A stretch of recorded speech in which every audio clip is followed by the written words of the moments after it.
Good morning children. आज मैं आपको हिंदी 2 पार्ट 3 पढ़ाने जा रही हूँ। पार्ट 3 गुरु नानक देव जी। प्रस्तुत पाठ में सिख धर्म के संस्थापक गुरु नानक देव जी के बारे में बताया गया है। उन्होंने अंधविश्वासियों को दूर कर एक ही ईश्वर की आराधना करने व सभी धर्म एक समान है का संदेश भी दिया है। हमारे देश में बहुत से धर्मों को मानने वाले लोग साथ साथ रहते हैं। इन सभी धर्मों में एक बहुत से महापुरुष हुए हैं जिन्होंने भाईचारे और एकता का संदेश दिया है। ऐसे ही एक महापुरुष सिखों के पहले गुरु नानक देव जी थे। तो बच्चों, सभी को पता है कि हमारे देश में बहुत से धर्मों को मानने वाले लोग हैं और जो हमारे देश के धर्म चार जो है हमारे देश के चार बहुत महत्व धर्म है। वो कौन कौन से हैं? हिंदू, सिख, ईसाई और मुस्लिम। और सभी धर्मों के लोग हमें एक ही बात बताते हैं कि हम सबको भाईचारा मतलब प्रेम के साथ, शांति के साथ और एकता के साथ रहने का संदेश देते हैं।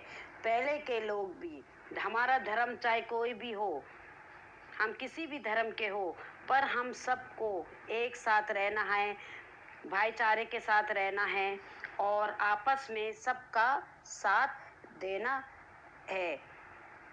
तो जैसे मैं आपको उदाहरण देना चाहती हूँ, आजकल पूरा संसार और हमारा देश भी, जिसमें हमारा देश भी है, कोविड-19 जो कि बहुत खतरनाक बीमारी है, महामारी की बीमारी है, उससे पूरा देश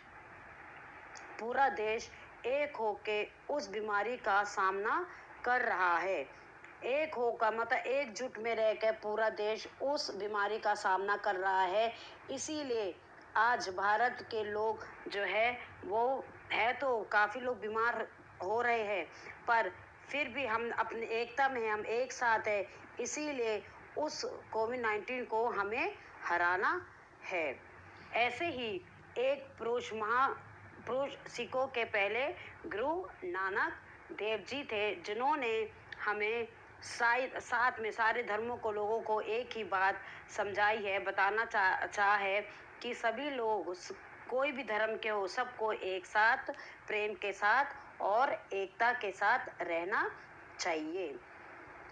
गुरु नानक देव जी का जन्म 1469 में कार्तिक पूर्णिमा के दिन लाहौर के निकट तलवंडी नामक ग्राम में हुआ था। गुरु नानक जी का जन्म कब हुआ था? 1469 में, जो अब ननकाना साहिब कहलाता है। यह स्थान अब पाकिस्तान में है। इनके पिता का नाम कालू चंद बेदी और माता का नाम तृप्ता था। इनकी माता बड़ी मृदुल और शांत स्वभाव की थी। गुरु नानक जी की माता का नाम तृप्ता था और ये बहुत बड़ी मृदुल मतलब कोमल और शांति प्रिय स्वभाव की थी।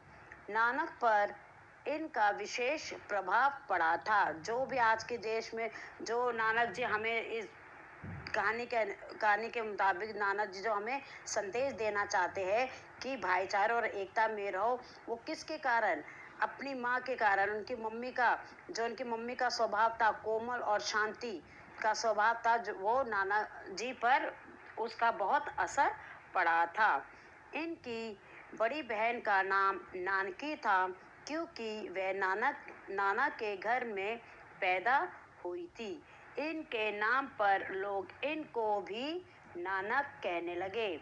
इनकी बड़ी बहन का नाम नानकी इसीलिए था क्योंकि वह अपने वे अपने नाना के घर पर पैदा हुई थी और इन्हीं की बड़ी बहन के नाम को देखते हुए लोगों ने उन्हें भी नानक कहना शुरू कर दिया।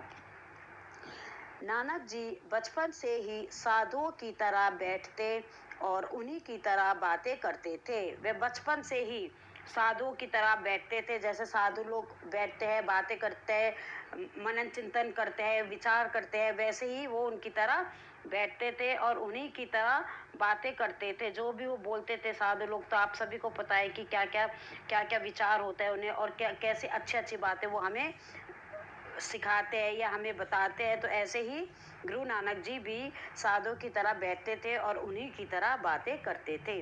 घर में जो पैसे उन्हें खर्च के लिए मिलते, उन्हें वे दीन दुखियों में बांट देते थे। जितने भी पैसे उन्हें अपने उनके खर्च के लिए मिलते थे, वो दुखियों के लिए, जिनको मदद की ज़रूरत थी, उनको उनमें बांट देते थे। 8 वर्ष की अवस्था में उन्हें पढ़ने के लिए भेजा गया, परंतु उनका मन पढ़ने लिखने में नहीं लगता था। 8 वर्ष की उम्र में जब वो 8 साल के थे तो उन्हें पढ़ने के लिए भेजा गया, परंतु तब भी उनका मन पढ़ने लिखने में नहीं लगा। वे एकांत में बैठकर भगवान का भजन करते और ध्यान लगाते थे। वो एक सुनसान जगह पर, एकदम खाली स्थान पर बैठकर भगवान के बारे में सोचते और भगवान पर ही ध्यान लगाते और उन्हीं का ही भजन करते थे। जब नानक देव जी कुछ बड़े हुए तो उनके पिता ने उनसे खेती की देखभाल करने के लिए कहा। जब वो कुछ साल, मतलब 8 बरस से और ज़्यादा बड़े हो गए, कुछ बड़े हो गए, थोड़े और साल हो गए, जब उनके पिता ने उन्हें खेती की देखभाल करने के लिए कहा। वे खेत पर गए, मगर वहाँ भी एकांत पाकर परमात्मा के भजन में लग गए। वो खेत पर जाते तो थे, पर वहाँ खेतों का ध्यान नहीं रखते थे। जहाँ भी वो एकांत देखते, सूनी जगह देखते, एकदम कहीं कोई लोग नहीं होता, वहाँ पर बैठकर ईश्वर के भजन करने लगते थे और उन्हीं के बारे में सोचते थे। यह देखकर उनके पिता ने इन्हें खेत पर जाने से रोक दिया और उन्हें नौकरी करने के लिए कहा। तब उनके पिता ने देखा कि वे खेतों का भी ध्यान नहीं रख रहे, तो उन्होंने उन्हें खेत पर जाने से रोका और उन्हें नौकरी पर जाने के लिए कहा, परंतु उनका मन कहीं भी नहीं लगता था। उसके बाद भी उनका मन कहीं पर भी नहीं लगा, ना पढ़ाई लिखाई पर लगा, ना खेत पर लगा और ना वो नौकरी पे अपना मन लगा पाए। एक दिन उनके पिताजी ने उन्हें 20 रुपए दिए और कहा, बेटा, लाहौर जाकर कोई ऐसा खारा सौदा करना जिससे कुछ लाभ हो। एक दिन उनके पिताजी ने उन्हें 20 रुपए दिए और उनको लाहौर जाकर कुछ खारा सौदा करने को लगा जिससे उन्हें बहुत फायदा हो। उसके साथ एक नौकर भी था। मार्ग में उन्हें साधुओं की एक टोली मिली जो 3 दिनों से भूखी थी। रास्ते में जाते हुए उन्हें साधुओं की एक टोली मिली, यानी कि टोली मतलब झुंड, साधुओं का एक झुंड मिला जो 3 दिनों से भूखे थे। उन्होंने सारे रुपए साधु को खिलाने पिलाने में खर्च कर दिए और खाली हाथ घर लौट आए। उन्होंने जितने भी उनके पास पैसे थे, 20 रुपए ही थे उस समय, उन्होंने सारे पैसे साधु को खिलाने पिलाने में खर्च कर दिए और खाली हाथ घर लौट आए। पिता ने जब उन्हें खाली हाथ लौटते हुए देखा तो उन्हें बड़ा क्रोध आया।